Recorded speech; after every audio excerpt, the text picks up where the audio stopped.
Hello, everyone, and welcome to the 27th SF Indie Fest.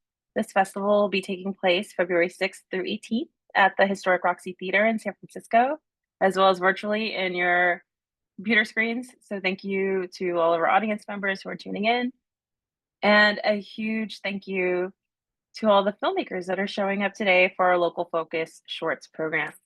Welcome, everyone. I'm Sarah Marie Flores. I program the shorts here at SF Indie Fest. I'm so excited to share this program with you. I would love to kick things off by introducing Tim. Tim, welcome. Hello. Please tell us your name and what your film is and what you did and why you did it. Why did you decide to tell this story? Well, my name is Tim Hiddle. My film was Train Set. Uh, the uh, the film started during the lockdown. I started the project of making the train set. It's just a project to keep me sane. Uh, just learning how to build it and put everything together that was the first project. So got that through, finished it up. I have an animation stage here in my garage. That's where I made the set. After the set was done, I decided I would see if I could shoot a little movie with it.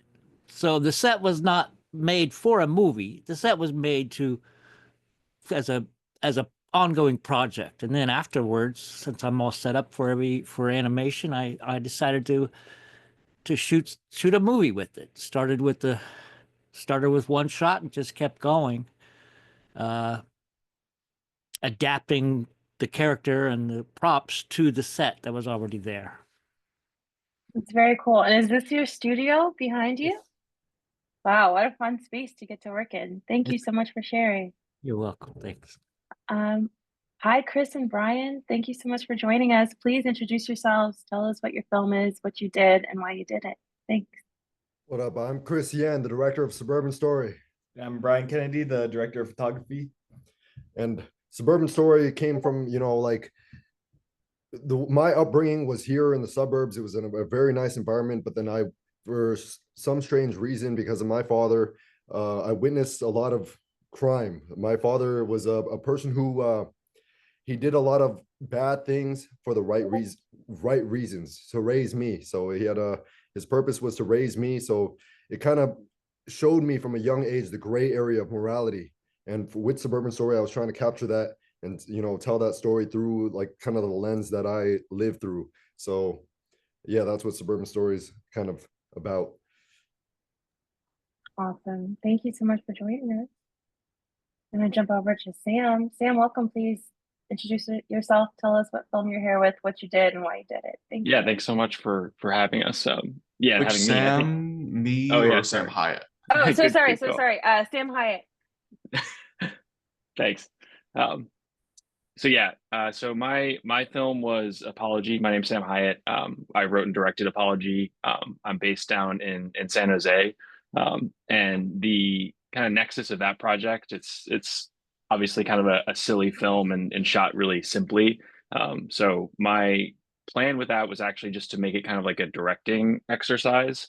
I had talked to the lead actor in the film, and was he was one of the better actors I've ever worked with, and we were chatting beforehand, and he was like, if you ever want to write something for me that we can use like a dramatic exercise, um, I would be down to do that, and we can kind of see where that goes.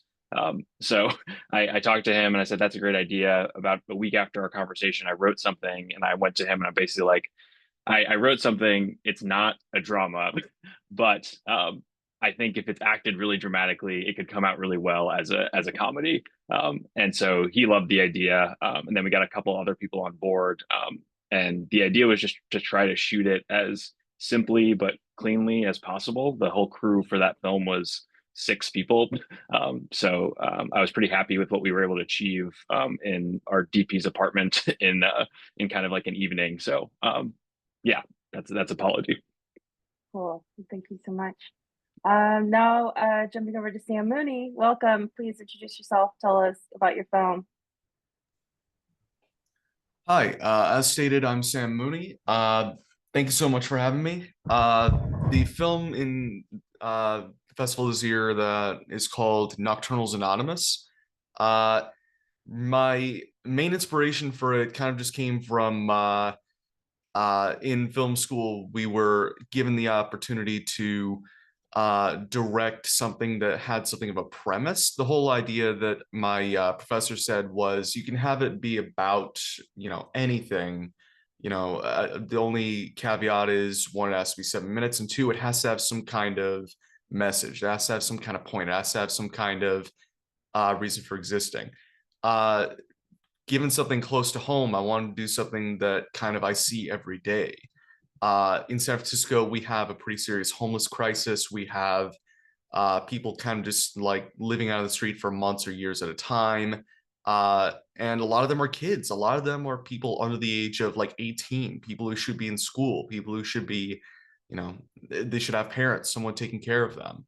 And I look around and I see all sorts of reasons for it, and none of them are really like good reasons. Some of them are like trans, some of them are gay, or some other form of like on the LGBTQ spectrum. There are all sorts of reasons that a lot of these kids are just out on the street, and really it just comes down to like they're being treated like monsters. They're being treated like they don't exist. They're being treated in all these different ways.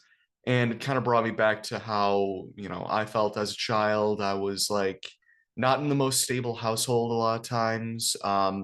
Mental health was a factor. And really, I just wanted to do something that kind of abstracted that into something that's very like topical, but also just kind of, for the sake of it being a genre-based film, something that would kind of resonate. Vampires, do not exist in the real world, of course, but we treat people like they're just creatures that shouldn't come out at night. It shouldn't come out anytime but like the dead of night. So that was kind of Awesome. what made me want to make it the way it is. Cool. Thank you so much for joining us. And now, Yoko, please introduce yourself. Tell us about the film that you're here with, and what your role was, and tell us about what attracted you to the project. What made you want to join in? Yeah, thank you. Yeah, so I also worked on Nocturnals Anonymous. I was the producer of the film. I actually met Sam. Also, I'm Yoko April Tamata. I'm a local SF/Bay Area producer, filmmaker. Sam and I met in class. We were in the same experimental animation class, and Sam was looking for help on the film. And I was really drawn to it because it had a lot of heart. I think it was very meaningful. It had a message that was very clear to embrace outsiders and to have a space for them. Um, I really saw the film as like a queer vampire movie.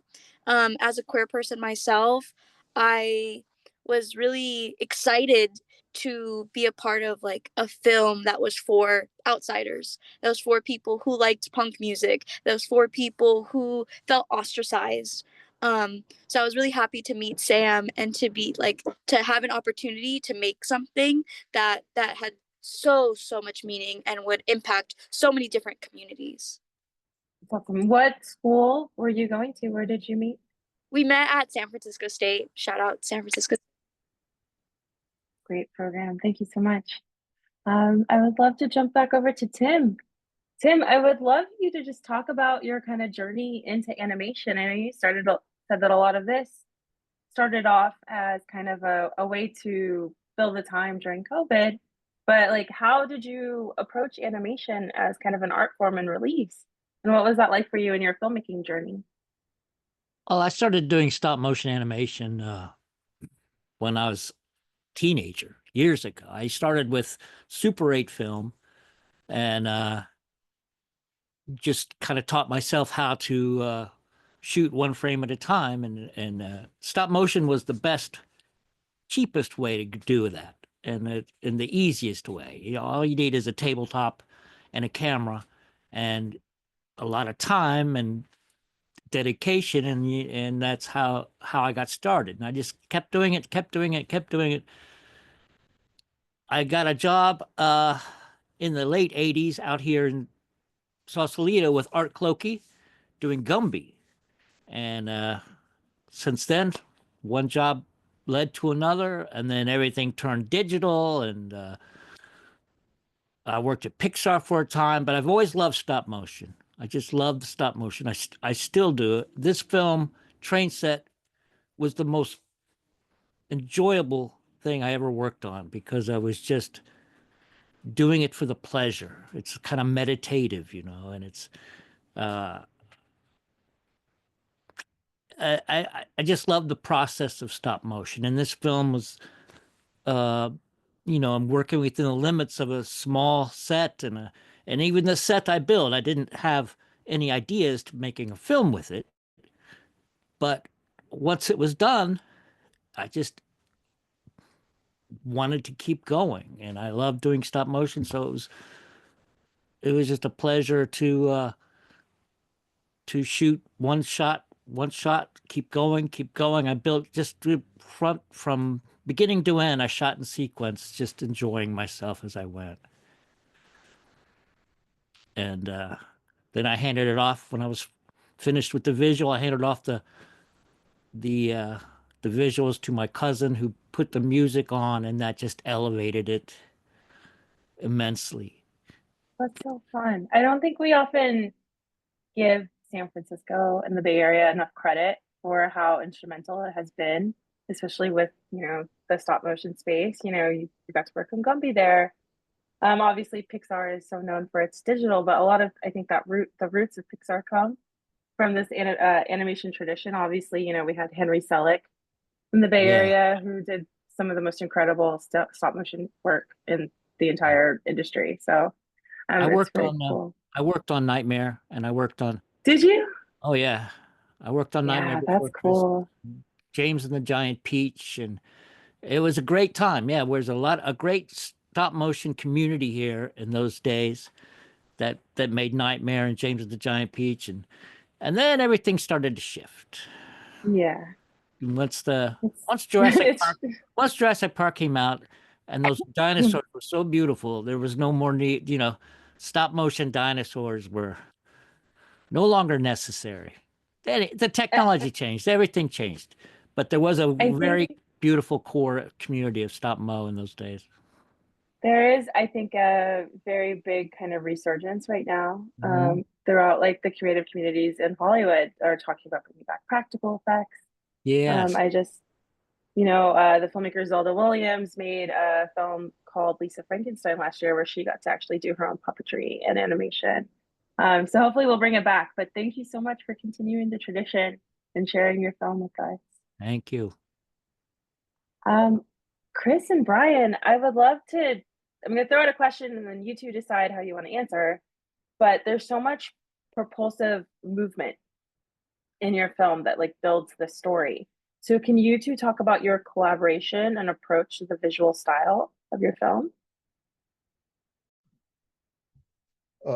For the visual style of Suburban Story, we had a lot of influences. I personally take a lot of influence from Stanley Kubrick, from David Fincher, from Quentin Tarantino, from a lot of those directors. And the way we chose to move the camera is we like to have this omniscient presence feeling, kind of like we're God and we're like following these characters. And the camera just perfectly follows the character as if like we're with them in the scenes.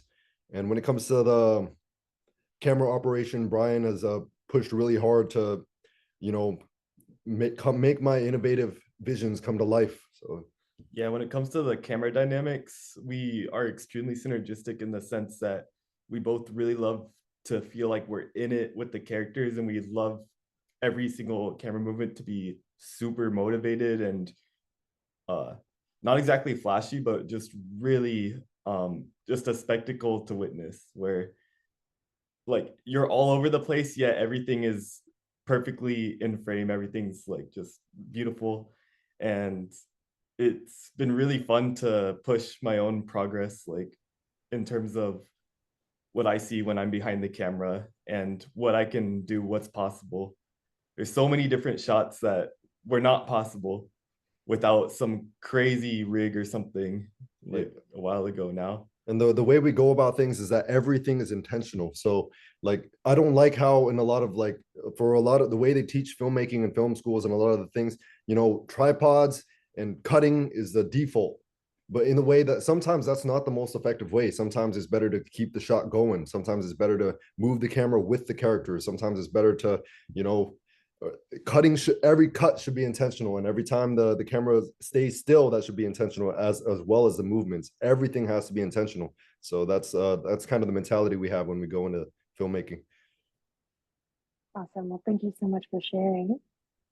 Sam Hyatt, I would love to chat with you just about how you worked with your actors, because I think, you know, your film has this kind of great twist and reveal.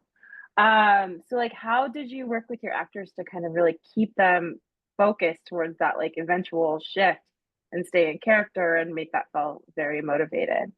Yeah, it's a great question. So I think like for a lot of the films I had done in the past, they'd been like I try to keep things simple just so I can write and direct my own stuff, and kind of do it with the resources that we have. And because of that, I usually produce the films as well. And I had found in films that I'd done before, and everyone here probably knows the same thing as well. If you're producing a film that you're also directing, it's really hard to do both. It's really hard to really stay focused as a director if you're focusing on everyone getting fed and things happening on time. So for this one, like it was very intentional where I just didn't want to deal with anything from the production side. So the idea was to make the production side very, very bare bones, and just keep it to 2 shots that we can make look good and then not have to worry about it. And I can have my DP and gaffer, Luke and Brian, they could deal with it and it would be great. So when I was dealing with the actors in the space, I treated it very much as a dramatic piece. And that was like the whole point of it was like, we're going to try to find the motivation for these characters. We're going to work together. Like, and I'm fully focused on that aspect of it, even though the premise is ridiculous. Like it's still, the twist is only funny if they treat it like it's super, super dramatic. So what I kind of did was I gave them this premise where let's not pretend that, what happens in the film happens. Let's pretend that you're basically a man confessing to his wife or his girlfriend about cheating on you. That's kind of the premise I gave, and we kind of went from there. And it ended up being really funny because we had our sound mixer, Michael Baba. He had shown up to set and he had never read the script, and like I'm in it, like treating this as like a very dramatic piece. And then we're like, okay, let's run the scene, and we run it for the first time. And then the twist happens, and he just starts cracking up, and like we're all in the zone, like treating it as something super dramatic. And that's when we kind of like triggers, like, okay, this is working. Like this process is going to work out. But yeah, it was fun. Like Shandor was awesome, and Natalia, the lead actress, she's also awesome. So I knew if we had some really good talent, and treat it as a dramatic piece, we could probably make something that ended up being pretty fun. Very great character work. Thank you so much for sharing. Of course. Sam and Yoko, I'm going to ask you both, what was it like to kind of use San Francisco as a character? Because that's really how it seems. There's so much vibrancy and life when you have your exterior shots. Can you talk about that and maybe talk about some of those challenges as well? Well, it's kind of ironic you mentioned, because a good chunk of the philosophy I had behind trying to get locations and trying to get just like iconic looking places, I was kind of just straddling this thin line of, I want it to look, you know, iconic spots that kind of stick with you, but I also wanted it to make sure that it doesn't stick out as San Francisco.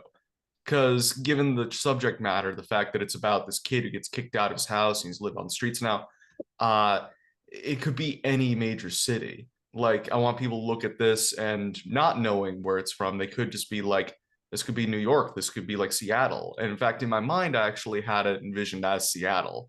Main character I had envisioned is kind of like early 90s, like grunge, like got kicked out of his house kind of guy, like Kurt Cobain or something. So I really wanted it to kind of capture a lot of what's going on in San Francisco from like a social standpoint, but I also wanted it to feel like this could be anywhere. I wanted it to be uncomfortably familiar, if you know what I mean. Cool. Yeah, totally. Thank you so much. And Yoko, can you talk about those challenges I mean, for those of us who have shot in the Bay, we know that there's some unique challenges to filmmaking there. Can you talk about what that was like for you and what like creative problem solving might have had to come to light?